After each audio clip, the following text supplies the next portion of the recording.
everybody, and welcome to Ross and Wizzy's Fanfiction Power Hour, where I am your host, Wizzy Puff. But my co-host is right over here. Ross Pitt. Wink. Ooh, that was hot. Mwah. And now, as we travel into the world... Oh my gosh. Wizzy, would you shut up for like 5 seconds? Okay, so welcome back to Worm Watch, the fucking podcast where I go over my opinions and thoughts about this goddamn web novel Worm. It's a super long read and all that, yada, yada, yada. But it has a sequel that's apparently even longer. And I've been reading that sequel. And you finished Worm already? Yeah, I finished Worm, and now I've gone on to the second one because I'm an idiot. So I've been loving this series. I have gushed all over it. So now I think it's perfect. It's a perfect time for me to get one of the most frustrating things I have ever experienced out of the way. So in Worm, there is this character, and I'm not going to say who, but let's just say this character becomes my favorite character in Worm. They are fucked up and just an emotional train wreck. But it's like they are such a sympathetic character that it is so difficult to read sometimes, because I'm just like, good God, give this person like some sort of hope or something. It's kind of weird how we as humans relate more to characters that we see our flaws in than we see our, like, strengths in, you know? Yeah. Anyways, thank God I don't relate to this character. They are a fucking awful person. I fucking hate this character now. Okay, so in Worm, they're a brilliantly done character, or so I thought. In Ward, it turns out that everything I thought I knew about this character was an unintentional mistake on the author's part. What? They accidentally wrote a genius character, and then in the sequel they did not follow up with that genius, and instead went back to the way they really wanted to write this character, which is the most cookie cutter.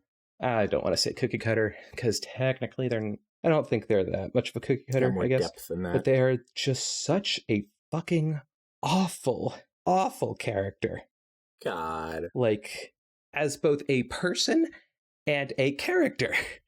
Because if your writing for a character is so bad that you fuck up and make that character actually good when that was not your intention at all, how do you fuck up that bad?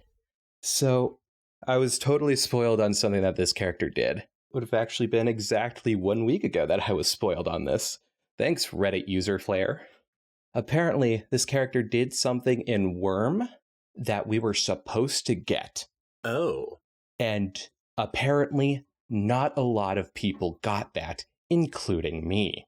Now, if I had understood the, frankly, poor subtext that was placed in there, I would have a completely different view on this character. So now I have been stressing the fuck out about this goddamn character for the entirety of Worm. And now I'm stressing out because I thought that character was so good when it turns out they were legitimately the worst character. Was it like in the first one they like wanted them to seem like a bad person, and then the next one they tried to hammer it home because people weren't getting it or something? That is exactly what happened. Oh God. But this character, like, legitimately could have been one of my favorite characters. Aww. It's like if in She-Ra they took Catra and everything that made Catra interesting and then went, whoa. You're not supposed to enjoy anything about this character. What are you fucking doing? And then they tried to make me look like a fucking dick for enjoying Catra. But at the very least, Catra was intentionally well written and intentionally an asshole. Yeah. And she has great development. This character has zero development, but we thought they had development because they're such a poorly written character. Oh, jeez. And yeah, this person did something, just one of the worst things you could possibly do in Worm. And it's like, you're supposed to, like, at the very least understand all the characters. I do not get this fucking character's deal anymore. I just don't. It's like a completely different character. It really feels like it, but apparently we weren't supposed to think of it that way. And they are a really important character, especially in Ward. So when I figured out that they were supposed to be a very important character in Ward, oh, imagine my excitement. So they weren't as important in Worm, but in Ward, they are kind of the catalyst for it. So, yeah, it's been a struggle. And people who have read it know exactly what the fuck I'm talking about, whether or not they agree with me or not. And it's like yes, technically, it's not like they wrote the character inconsistently or like were making retcons. It's just that the other character that they were writing was so much better that people thought that was the intent. Is it like a thing in the community, this issue, in like the Worm community? Oh my god. Apparently so. And I didn't know that. I didn't know this when I was like, this character is my favorite character now, ever since the other favorite character did that thing in the first one. Thank God I have this character to be my favorite. Whew, troubles and all there. Great. Brilliantly written. Fucking blow my head off. God damn. Anyways, Ward and Worm are so fucking good. After all of that, after just the shitting that they do on this amazing character, I still really recommend this story. It is so freaking good. It makes you feel every emotion. Yep. It's just, there's just one itty bitty thing that the author does poorly. It's like in Paradise Lost. People got the devil wrong in Paradise Lost. He's not supposed to be the one that you side with. But everyone does? Although, difference is, in Paradise Lost, surprisingly, the devil is still a sympathetic character. I don't know what Paradise Lost is. I recognize the name, but... It's a beautifully written story. I would recommend the Wendigoon video on it. Oh, I like him. Or the Overly Sarcastic Productions is pretty good too, but I think the Wendigoon one makes me cry. Huh. It's like the origin of the devil looking hot. Oh, I thought that was the Bible, where it said something about him, like, being deceptive. He's deceptive in the Bible. He's just not hot. I thought there was something about him, like, tricking people with his, what's the word I'm looking for? Good looks? Charm? Je ne sais quoi. Yeah, we're all just, giant fuck-ups, I guess. Speaking of the Bible, actually... Oh? Remember Fluttershy Has Tea with Jesus? Go listen to that episode, guys. I don't rant for 11 fucking minutes in that one. I'm sure it's a way better episode, actually. It's 11 minutes? Oh, man. So, yeah. So, funny stories and stuff like that.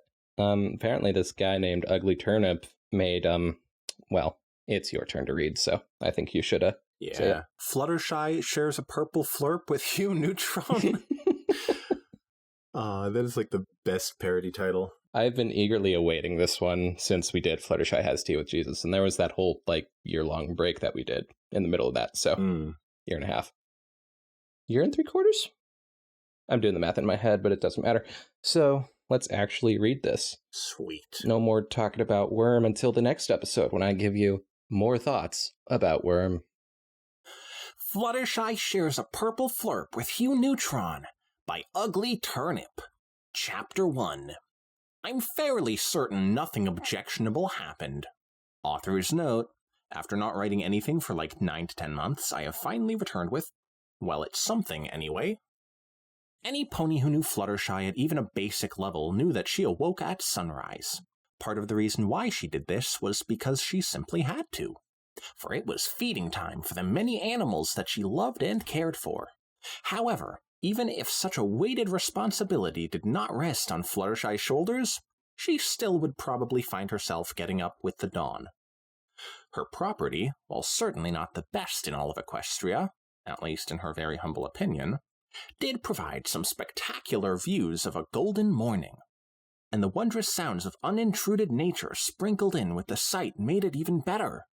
For her, home was nothing short of paradise. Yo, does she live out in the country? I thought she lived near the city. She lives on the outskirts of Ponyville, which isn't quite a city. So. Oh, okay. She's like got the best of both worlds then. She got a short trip to the city, and she's got nature all around her. Unfortunately, that part of that nature is literally the Everfree Forest, the most dangerous place in Equestria, so... I feel like it's not as dangerous for her. She could just calm everything that tries to come at her. You say that. Sometimes, on days where she particularly felt happy or excited, she went about her morning while singing a soft tune to herself. Even the greatest songbirds felt a twinge of jealousy when they heard Fluttershy's angelic melodies, though no animal on the entire lot could deny that it was a treat better than any tangible snack. On one particular day, when there were no clouds around to hide the brilliant sky's colors, Fluttershy continued singing even after finishing her morning chores. She found a prime spot in the soft grass right behind her cottage and gazed eastward. Celestia had just raised the sun a few minutes ago, bathing the horizon in a gold far more priceless than all the bits in Equestria. Fluttershy was not alone. You see, to keep all these beautiful sights to herself would be nothing more than pure folly. Nuzzling up against her was a duck by the name of Mallard Fillmore. What? Is that a character? Or is this... I think so. I can't remember. Also, duck, yeah, that's very clever. Such a good name. Mallard was a well-behaved little fellow who had never given Fluttershy even the slightest bit of trouble in the past. A few days ago, however, Mallard began to act funny. Okay, that's right. It's a comic strip. It's a comic strip? Yep. Dang. Also, you might have been asking if it was a character in My Little Pony. Definitely not, but... Yeah, I was kind of hoping it was a character in My Little... Like, if Fluttershy had a duck named that in My Little Pony, I would be really happy. That'd be really funny. Because, but no. Well, who's the... That's like a pun based on someone's name, right?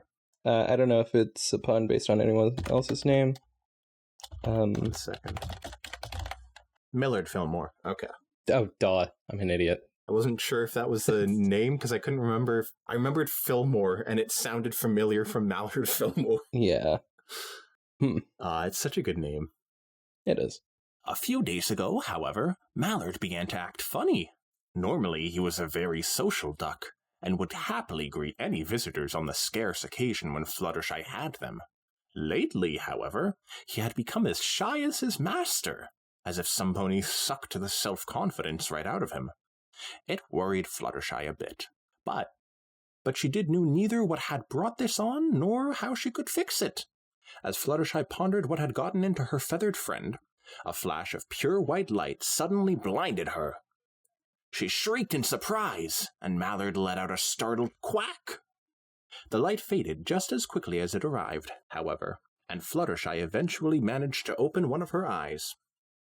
Now, she was really not alone, for in front of her stood a being she had never seen before, yet at the same time something felt familiar, and even comforting about his presence. Perhaps that was why Fluttershy didn't immediately run away from him in the first place. He was a tall man, easily double Fluttershy's height, with a pair of round bifocals that gave him a fatherly appearance. In addition, he wore a sweater vest that Rarity would certainly have criticized as outdated, jeans, and a dim but genuine smile. Said smile rather quickly faded, however, into an expression of bewilderment as he noticed Fluttershy. He turned his head and silently analyzed the area around him with curious eyes. All right, who's going to be...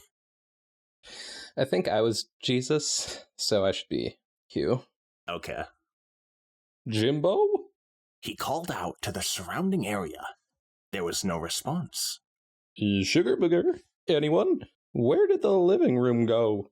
For that matter, where did the house go? Not great. Oh, man. Not a great impression. I'll admit. I think at least I can admit to my faults. Unlike worm reference. Don't fucking ask. I think it sounds perfect for the character in the story. I'm right here. Fluttershy spoke up, unsure why she felt compelled to reply. I don't mean to be rude, sir, but you're kind of standing in my backyard. He turned to Fluttershy in preparation to reply, but said nothing. He had noticed poor little Mallard Fillmore leaning up against her, and it filled his heart with warmth at the sight. Oh, that's right, he loves ducks. You forgot that? I forgot that until now. My grandma loves pigs. Oh, she does? Yeah, huge pig fan. Fan of huge pigs, or just a huge fan of all pigs? Huge fan of all pigs. Man, I'd like a pig, but they're so... I don't know how to take care of them. Hey, just feed them what you eat. That I keep saying like that. Don't actually... It's not that they can literally eat anything, but I know. Also, don't actually take what I say. Do your own research, but that is what I have researched. It does say that, apparently. Yeah, I know they can eat a lot of stuff. Feed of a fucking human. Oh, I bet people have done that. Yep. Man. Well, he would never. Oh, how he loved ducks. Though unsure about where he was, the man decided to approach the pony and say hello. Fluttershy was unsure how to feel about the man as he came closer. A large part of her urged her to run away from this towering stranger. But she also noticed that Mallard seemed to feel differently.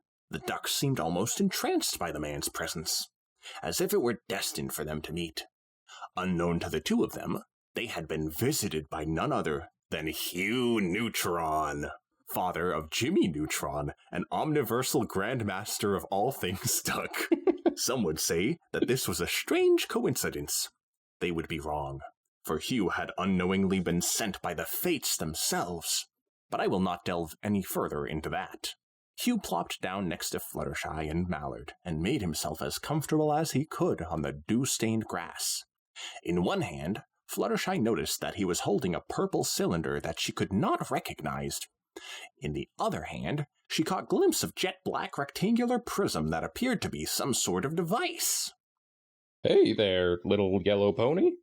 Hugh broke the uncomfortable silence as he pocketed the black device and put his free hand out for Fluttershy to shake. It's too bad she didn't have hands. Otherwise, she would have been lucky enough to shake hands with such a legendary hero for all the ducks in the Omniverse.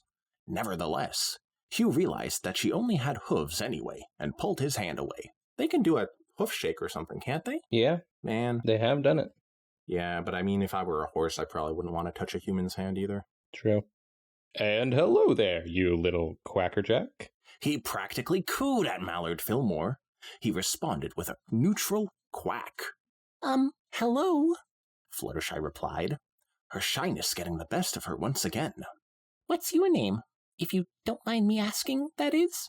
You can call me Hugh, said Hugh as his attention fixated on the purple object in his hand. He nonchalantly grabbed the top of it and pulled. A second later, a popping noise was heard, and he brought it up to his lips for a sip. Yours? I'm Fluttershy, she responded, slightly surprised that she managed to speak loud enough for Hugh to understand her. How did you get here, anyway? Hugh rolled his eyes playfully. Oh, I guess Jimbo, my son, left one of his devices on the coffee table again, and I mistook it for the TV remote. Oh, God, I already wasn't on a good track with it, but I have lost it. Sounds good. And I must have mistook it for the TV remote. It must have sent me to some sort of colorful TV show about talking horses. I tell you, kids these days. I just wanted to watch the Retroville news and have myself a purple flurp, but I guess there will be another time for that. Purple flurp? Fluttershy questioned, eyeing the soda can in Hugh's hand. Is that what you're drinking? You betcha, Hugh exclaimed with genuine enthusiasm as he passed the can to Fluttershy. You should try some. I bet you'll like it. Fluttershy reluctantly took the can, momentarily stared at the logo splashed on the front, and took a sip. Afterward, she smiled pleasantly. Say, that was pretty good, she said. Of course, she was lying through her teeth, for it tasted like some sort of nasty carbonated gunk. Hey, nasty carbonated gunk is good. I will not have it I love that stuff. Disparaged by a shut-in. However, she was the element of kindness, not the element of honesty, So she was... Is there an element of honesty? Yeah. Is that Applejack? That's Applejack. That's what I thought. It's your favorite. It was coming back to me, don't worry. That's why we need to record these in bulk again. Yeah. So she supposed that it was better not to risk hurting Hugh's feelings. Hugh took the can back from Fluttershy, chugged the rest of it, and then belched rather loudly in the direction of the rising sun. So, this is what you do with your mornings, Fluttershy? Yes, it's beautiful, don't you think? I mean, if you don't, that's... Yeah. Hugh stretched his legs as he lied back. It's quite tranquil. The only thing it needs is more ducks. And pie. Hugh added as he began to fantasize about Judy's delicious apple pie. I always think of Judy in, like, Carl's voice. Judy! He could almost taste it, even in a completely different universe. I love pie.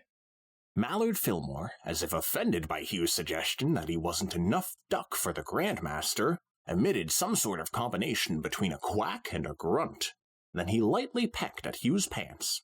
Hugh glanced down at Mallard, having momentarily forgotten about his presence, and smiled wide. He picked him up and set him comfortably in his lap. You're a pretty good duck. Only pretty good, ooh. Ouch. He complimented gently as he gently rubbed Mallard's back. His name is Mallard Fillmore. Fluttershy informed. I'm surprised he's letting you handle him. He's been rather shy around others lately. Hugh chuckled. Well, let's just say I've mastered the way of the ducks. Wait, did you say lately? Yeah? He used to be very friendly, but something's happened recently. I've been trying to find out You're giving me worm flashbacks. Sorry. Oh no. I bet she'd be friends to worms. We do actually see her feeding worms to birds in an episode. Aww. I guess she's not that friendly to bugs. It's just bigger animals. Oh, actually, she is friendly to bugs in some episodes. This is so if I remember correctly. I guess it's just part of the circle of life, and she knows that. Yep. She's more nuanced than we give her credit. What a great character. I miss good characters like this. Imagine if they made her turn out to be some sort of terrible character. I would cry. At the very least, she's not my favorite character in the show. And another thing. Did I mention that my other favorite character from Worm did something unforgivable, so they weren't my favorite character? I can't remember if I mentioned it or not. That was a big part of my is this a whole different emotional character than the one you were talking journey. about earlier? Yeah. They did something unforgivable, but they're not a bad character. They're a great character. It's just I can't have them as my favorite character because of what they did. Man. But they're a very good character. Well, I guess that Screw it. sounds I'm like just going to say it's the main character. When you know it, you know it. I guess that's the deal with a gritty drama story. Oh, there's a lot of trauma. Yeah, I bet there's a lot of trauma, but I meant drama. Yeah, both, yeah. Yeah. He used to be very friendly, but something's happened recently. I've been trying to find out what's wrong, but I don't know yet. All I know is this isn't like him. Hugh's smile had already changed to a determined frown. Nobody messed with his ducks and merely got away with it. Well, then I must settle this right away. Oh, I don't mean to impose, Mr. Hugh. Nonsense. Hugh cut her off gently, but firmly, as he stared bravely off into the distance like an action hero on top of a skyscraper at sunset. Donut boy. Fluttershy could see his brown eyes burn with grim determination. This treatment of a helpless duck cannot go unpunished. Don't you agree? Fluttershy gave a determined smile. She could feel a newfound respect for Hugh from within her. You're right. But how are we going to find out who's causing this? Hugh winked at her and flashed a sly grin. Leave it to me, Fluttershy. They don't call me the Duck Whisperer for nothing. No, they do not.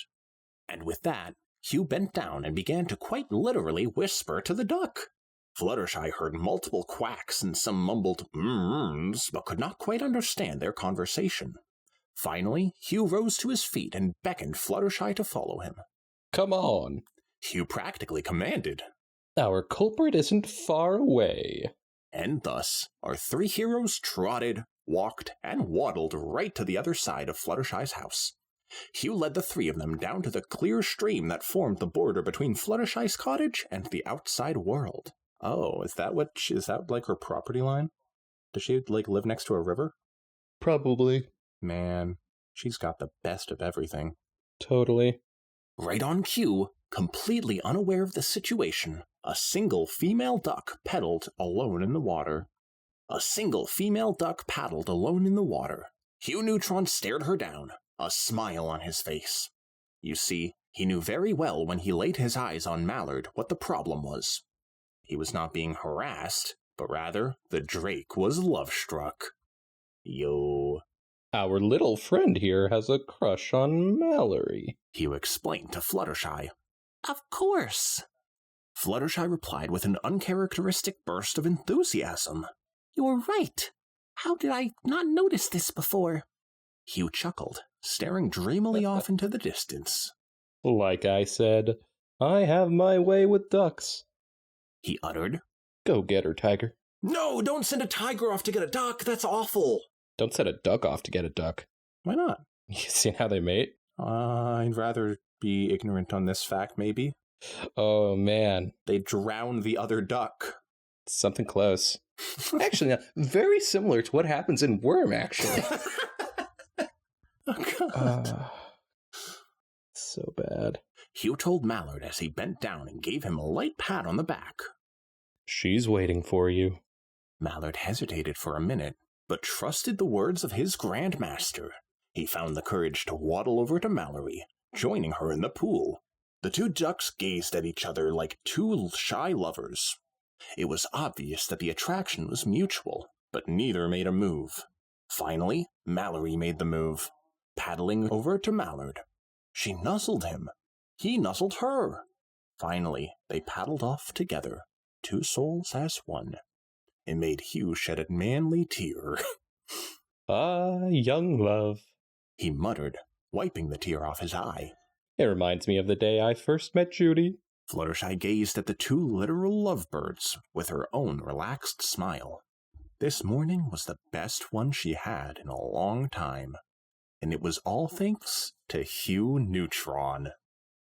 Thank you for your help, Hugh, Fluttershy gratefully whispered. How about I invite you in for tea? I'd love to, said Hugh, and he meant it. Unfortunately, he knew he couldn't stay, and it saddened him. I'm afraid I have to leave, though. Jimbo and Sugar Booger are probably worrying about me. Oh. Fluttershy looked down. I'm sorry. Hey. Hugh bent down and wrapped her a hug. Don't worry, Fluttershy. I never knew somebody out there shared my love for ducks. Even if they are a yellow pony with wings, I'll come back sometime, I promise. Oh my God. He is like Jesus, isn't he? Very Jesus-esque character, frankly. I know they never talked about religion in the show, but now I believe in my headcanon Hugh Neutron is a Christian. Yeah. That made Fluttershy feel a little better. Okay. Best duck friends? Best duck friends. Hugh winked. Then he rose again, pulled the black remote out of his pocket, and vanished in another blinding flash of light. Oh! I think this is the opposite of a parody, because this was a lot less wacky than Fluttershy has Tea with Jesus, I feel like. Really? I think that this one makes you more emotionally connected in a deeper way. I'd have to re-listen to Fluttershy has Tea with Jesus, but it felt the same to me, only if you replace Jesus with Hugh. Perhaps. Maybe I'm just taking, like, a thing out of context from the original story, or whatever, and making it seem a lot funnier than it actually was. I'll be honest, I don't remember a lot about specifics of Fluttershy has Tea with Jesus, so I think you'd probably have a better idea than me. I probably would. I just listened to that episode a few months ago, so. Ooh. But perhaps I did just read it wrong. I've been doing a lot of that recently, apparently. So, anyways, want to read the sequel, Rainbow Dash shares a Zap Apple Pie with Hugh Neutron? Oh, yeah. So now we move on to Rainbow Dash shares a Zap Apple Pie with Hugh Neutron by Ugly Turnip. Woo! Chapter 1, exactly what it says on the tin. As the day drew to its close, the sky above Ponyville was cast in beautiful colors. There was not a cloud in the sky, courtesy of the hard work of the weather team, and throngs of ponies made their way home to enjoy their night. It had been a hard day of work for many, but that was okay, because now they could all enjoy their night peacefully. So if they, clear the sky of all the clouds, where is Rainbow Dash supposed to go? Because her home is on a cloud. They don't clear it of all the clouds, literally. They clear away any cloud that isn't a home. So there can't ever really be a truly clear sky in Ponyville? I guess. Dang. Depends. Some people think that Rainbow Dash lives closer to Cloudsdale. I don't think those people are right, but... Wait, I thought Cloudsdale was above Ponyville. It is. Okay. Well, ish. It can be. It's a moving city. Okay. I was under the impression that she was in Cloudsdale when she's in her house. Yeah, she is not. Dang. Normally, if one were to look up into the sky, they might catch a glimpse of Rainbow Dash soaring above, flying away from the setting sun as if she was on an epic adventure eastward. Today was different, however. Rainbow... Wait a minute, was that a fucking Australia reference? Was it? Rainbow Dash flies east? Yo!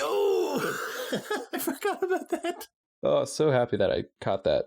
If it is a reference, I don't know. I really hope it is. If not, it's an unintentional reference, and that's still funny. Yeah, it should be a reference. In fact, Agreed. Fuck you if it isn't, you piece of shit. Today was different, however. Rainbow had not been out of her home since the morning. She had buried Tank today. Oh, Jesus! My God, what? That's a way to start a slice of life fic. Wow. Random, eh? I guess that is pretty random. But no, I know what this actually means. His hibernation had won out in the end, and while she had to come to accept that, the sadness in her heart was still a lot to bear. Yeah, he's just hibernating. Well, technically brumating, I think. I think it's brumating? I can't remember. That tortoises do. I thought it was saying he died during his hibernation, because that's a thing that turtles do. No, I think it's just... I mean, maybe. She buried Tank, bruh. Tank buries himself in the actual show, so... Oh. Okay, I don't know.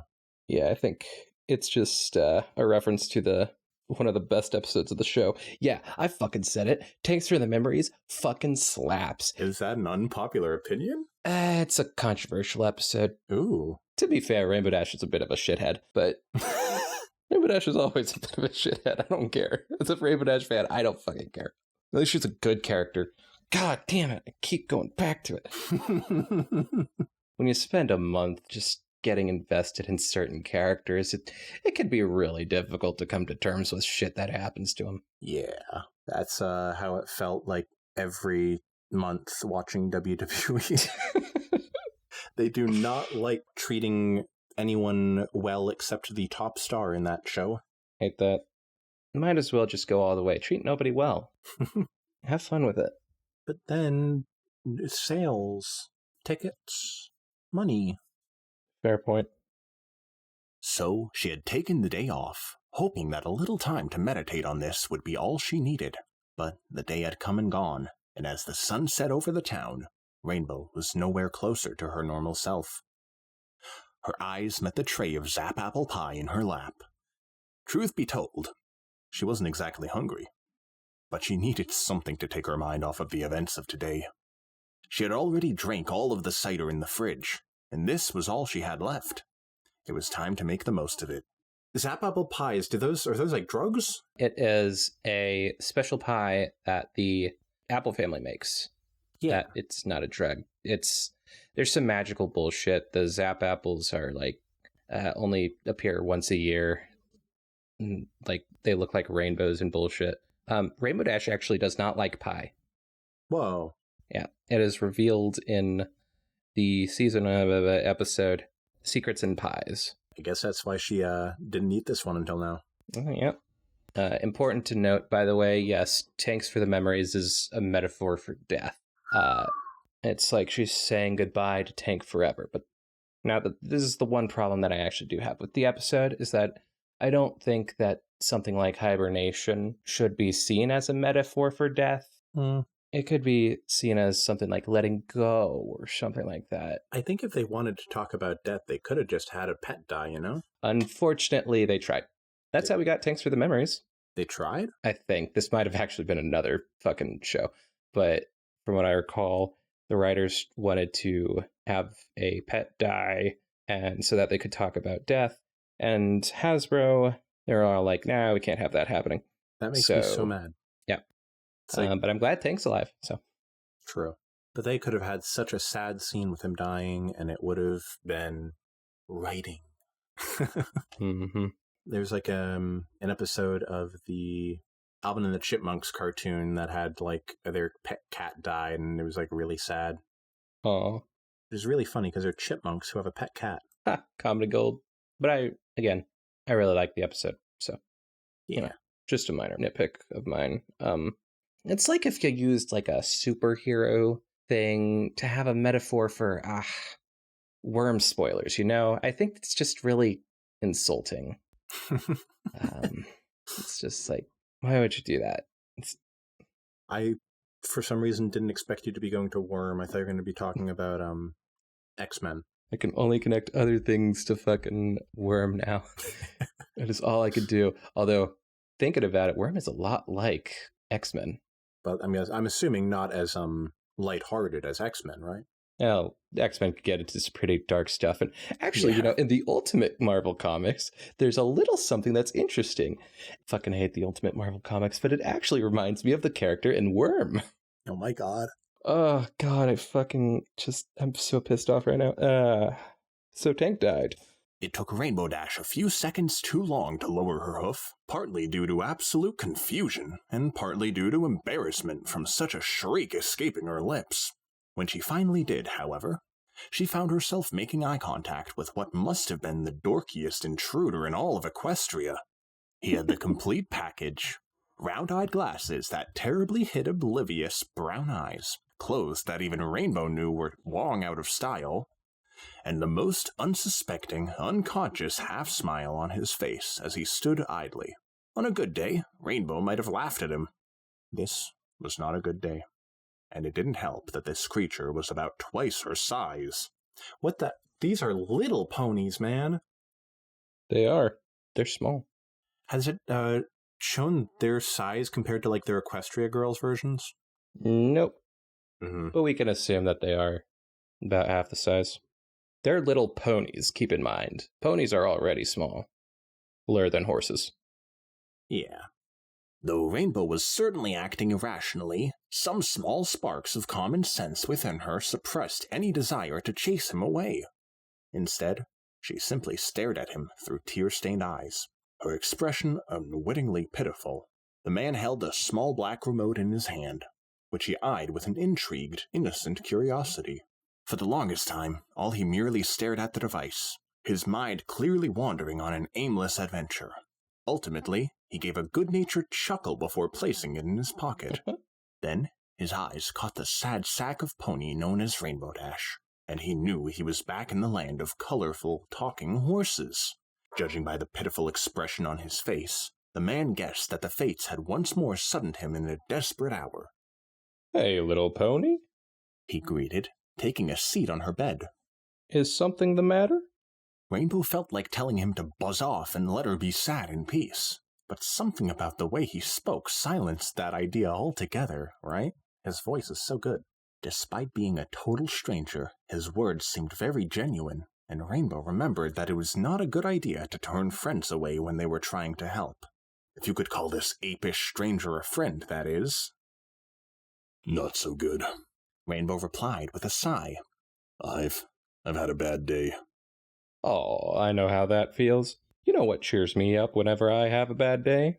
Pie. Lots of pie. Lots and lots of pie. You're gonna call me stupid for this, but I also completely forgot that he liked pie. You dumb fuck. No, okay. It's like it's in the title that he has a Zap Apple pie, and I was like, oh, so instead of the purple flurp, now they're having something from their world, and I completely forgot that he would totally be into that. Yeah, he would be. It was then that the man's eyes caught sight of the tray in Rainbow's lap. He broke into a goofy grin that almost immediately made Rainbow feel a little better. She chuckled meekly. Hey, great minds think alike, I guess. I guess they do. He laughed. Then he stretched out a hand. The name's Hugh Neutron, toy maker and enthusiast of ducks and pie alike. Rainbow met his hand with a hoof. Rainbow Dash, fastest pony in Equestria, she remarked with a chuckle. Even when she was this down in the dumps, she couldn't help but brag. How did you get into my house, anyway? Hugh pulled the device out of his pocket, then showed it to Rainbow. My son is always making some sort of crazy gadget now and again. I guess he had something to do with this one. He's smart, but a little... Crazy? Rainbow suggested. I wouldn't say crazy. Hugh responded with a shrug. More like eccentric, I think the word is. I know an egghead like that. Rainbow chuckled. Say, Mr. Neutron? Call me Hugh. Right, Hugh. Would you like pie? Rainbow offered as she slid the half-eaten tin in his direction. Hugh gazed down at it, a hunger in his stomach and a temptation in his mind. Oh, how he loved pie. And Judy hadn't made a pie for him since last Tuesday, at the very least. Last Tuesday felt like eons away when it came to a time without pie. Regardless, Hugh shook his head reluctantly. You look like you need it more than I do, Hugh said, punctuating his point with a sympathetic frown. Rainbow was quiet for a moment. You may be right, but friends share things among one another, right? Jeez, I sound like Fluttershy. Hugh glanced up at the mention of his other pony friend. Wait, you know Fluttershy? Rainbow cocked her head. You know Fluttershy? Hugh nodded. I do. Well, not very well, but I did come to your world once, and I helped her dear duck find love. Rainbow chuckled. She never told us about you. Still, any friend of Fluttershy's is a friend of mine. She probably also didn't mention that she met Jesus, but not as much of a thing that you should be mentioning, you know? Hugh is a much bigger... Fluttershy does mention to Twilight that she meant Jesus. Oh, really? Dang it. Does he actually say that his name is Jesus in that fic? Yes. Okay. Then I'm happy to be your friend, Hugh replied, cutting off a small piece for himself and taking a bite. Almost instantly, Hugh's mouth was met with an explosion of sweet, fruity flavor, the kind that words could not do justice to describe. Rainbow, Hugh exclaimed through a mouthful of pie. This is delicious. What flavor is it? Zap apple, Rainbow replied proudly. The best of the best. Hugh swallowed. He would have waited a million Tuesdays just to experience that sort of pie again.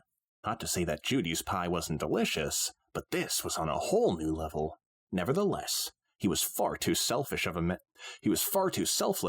to hoard the delicious pie all to himself. Now, Wizzy, I don't want to hear you making that mistake ever again. I'm sorry, but also I feel like they had an episode of Jimmy Neutron where he probably took all the pie for himself. Hey, he deserves it. Yeah, after all he's done. Exactly. God damn it. You could probably guess what I'm flashing back to. Worm. Yep. It's all I think about. Really doesn't help that I have a worm profile picture right now. I am in utter torment right now. It is a problem. Anyways. Man, if only Hugh could appear in your room and help you. That would be great. Besides, it was not his to hold anyway, and he passed it back to Rainbow. So, can you tell me what's wrong? Hugh inquired. Rainbow nodded.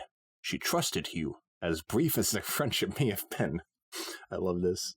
I sorta lost a pet today. Hugh frowned, and the empathy Rainbow saw in his eyes was nothing short of genuine. I'm sorry, Rainbow, he said, and he meant it. He's not dead or anything. Thank God, Rainbow clarified. Just hibernating. He'll be back when winter is over, but it's been hard without him, you know? Right, so back to my thoughts earlier. Yeah, I don't think that hibernating makes for a good metaphor for death, because hibernating is actually very important for these creatures. True. And sure, death eventually is, but we're trying to prevent death. Don't prevent hibernation. Yeah, I think it's definitely a lot different of a thing. And I think they should have just let them have someone die. I agree. Maybe not Tank, that would kill me, but... God. I agree. Maybe Angel, and she could become a real angel. He? Yep, Angel Bunny is a dude. Man, Fluttershy is a pet bunny named Angel, and it's a dude. That is subversive. Hugh knew. After all, ducks fly south for the winter, and as the omniversal grandmaster of all things duck, all ducks were Hugh's pets. I know what you mean. Hugh replied. It hurts a lot, doesn't it, knowing they're gone? Rainbow nodded. Tears began to well up in her eyes, but she was successful in brushing them away and steeling herself. She had her big cry yesterday, and there wasn't really much of a need for yet another one. There was an awkward silence as Hugh searched for some sort of comforting phrase. Finally, he merely placed a hand on Rainbow, stroking her coat softly. Rainbow let him, but still said nothing. His action, as small as it was, did make her feel better. She remembered that little things like this were blessings in their own right. I know it's rough, but he'll come back. Hugh finally offered, though he knew that it was not much help. I'm certain he misses you just as much as you miss him. Maybe he's even dreaming about you right now. Dreaming, man.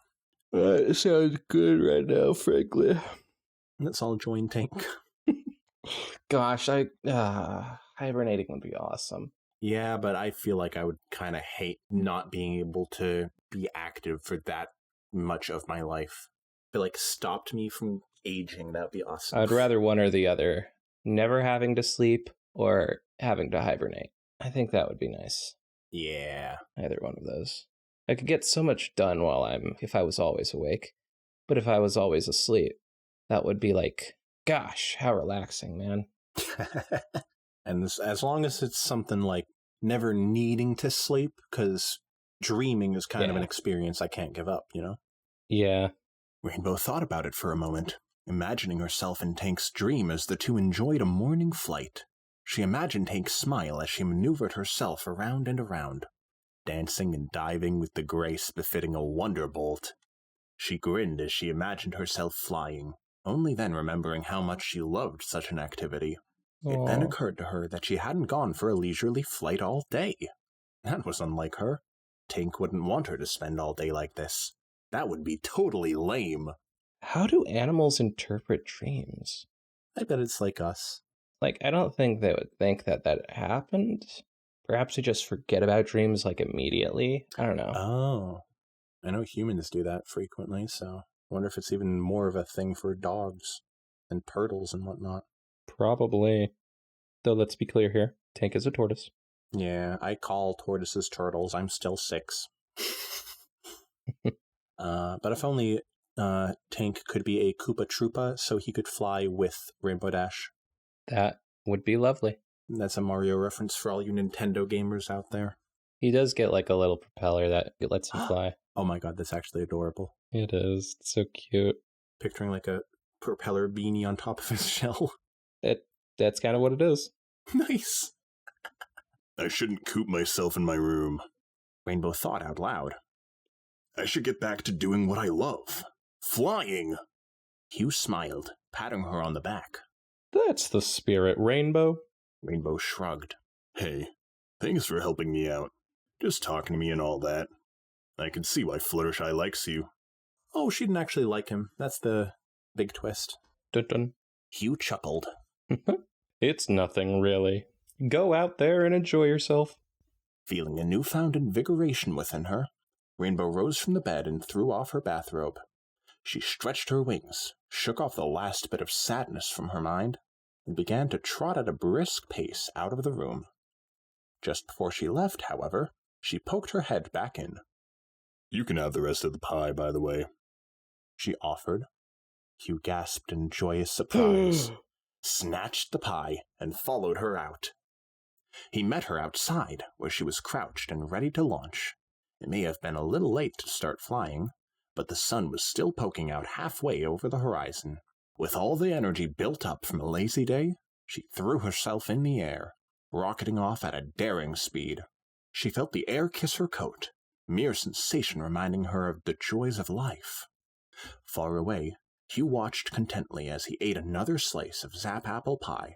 Sometimes, all a person or pony needed was a little small talk to cheer them up, and he was just the gentle man to do it. He couldn't really explain it to anyone, but he somehow just knew that Rainbow Dash was back to her old self, It had been a job well done. Then he pulled the remote out of his pocket, and he was gone in a flash of light. Author's note. I don't know why I wrote this. I don't really consider myself a brony anymore, but this was sitting half-finished in the story box for a long time, so I decided to finally publish it and submit it. Well, you know what? I'm happy that you published it and submitted it. I thought this was wonderful. The end, by the way. Yeah, the end. That was Rainbow Dash shares a Zap Apple Pie with Hugh Neutron by Ugly Turnip. What a sweet story. This was a great story. I think that was just the type of story that I needed to get my mind off of things. Well, I think we all need a Hugh Neutron in our life, frankly. Seriously. Point is, Hugh Neutron is awesome. For as much as Jimmy Neutron, the show, makes him out to be like a goofy comic relief dad type character, I think these stories do a lot better of praising him, putting him in a good light sort of a thing, you know? Because he's a good father. You know, that is one of the things about Jimmy Neutron that I think it does better than a lot of other shows, especially of the era. Most parental figures suck in those shows, and they might be funny characters, but they're awful like people. But not Hugh Neutron. Yeah. Hugh Neutron, he might be dumb. He might be playing into this dumb dad stereotype, but god damn it, this man is a good man. He doesn't do anything that's like harmful, and he's like a loving person to his wife and child. Exactly. He's just like, he's oblivious. That's his like fault. And you know what? If that's your biggest fault, being oblivious, that's a great fault to have. I wish I was oblivious to some things. Yeah, me too. Like duck sex. I'm glad I am. Keep living that innocence, man. We all learn about it someday. We all watched ducks having sex at one point. Someday you're gonna have another friend tell you, hey, do you know how ducks fuck? Well, here's how. And then you're gonna be like, oh god, why? At that point, my Black Mirror chip will activate and censor their speech. Wizzy, don't talk about things I don't understand. So anyways, after I spent half this episode ranting about my own shit. Great stories, great two stories. I loved them. Yeah, thank you, Ugly Turnip. That name is fantastic. Mm-hmm. So, let us all know how you guys felt about this story in the comments. You know, if you get to this part, then you gotta comment something at all. Just anything, guys. Come on. No one's commenting, but like a ton of people are watching. A ton of people are downloading this, listening to it. What's going on with you guys? Come on. Something's going on. Yeah, Hugh Neutron will get to the bottom of it. All right, everybody. That's our time. God damn it. What the fuck am I going to do with this thumbnail? See ya!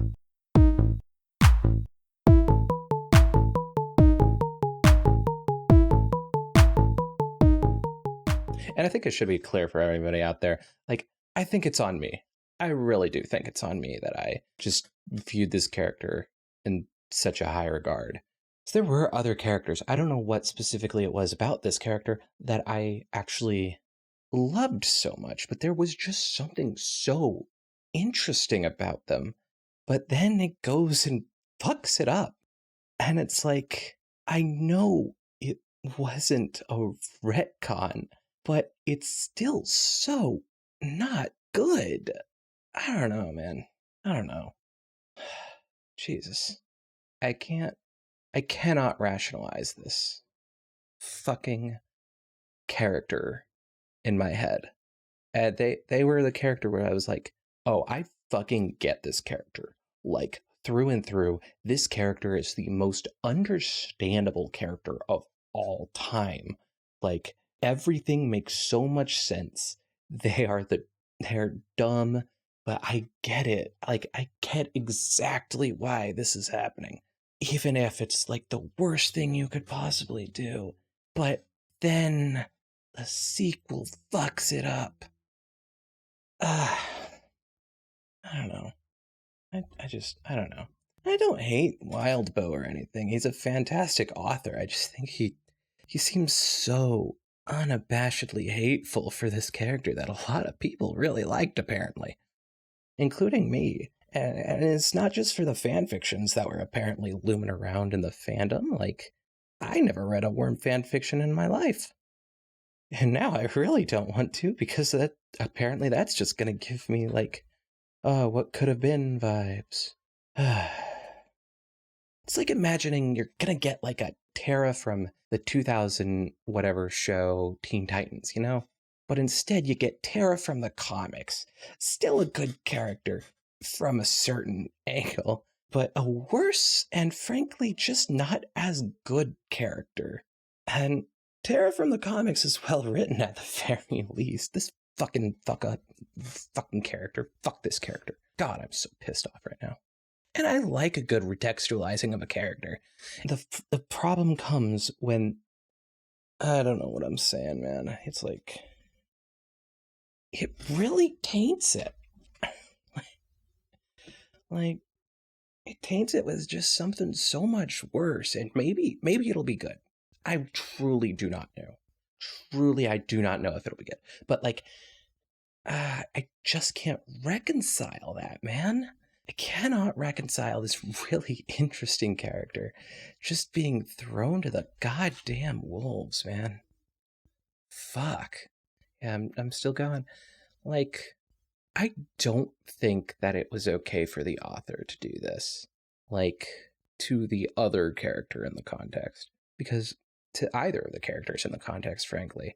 Because it's written in such a complicated and well done way. The fact that you just go and shit all over those complications is like, how do you even... hey, welcome back. Yeah, I just went on what? I think I've been gone for about 4 minutes. I am maybe sorry. More. Sammy just got home, so I started talking to her for a little bit. And then I just got back in here and I heard you talking, and I was like, "Oh, I know what Ross is going on about right now." Yeah, I have. Yeah, there were more things for me to say. That'll make that entire fucking thing is going to be at the ending. I was going to say that'll make a good post-credit scene, whatever you call that. Oh, what the heck? There's still a fourth of the episode left, and it's done. Okay. On one particular day, is that where it go from? I don't know. You should probably just start the entire thing over again.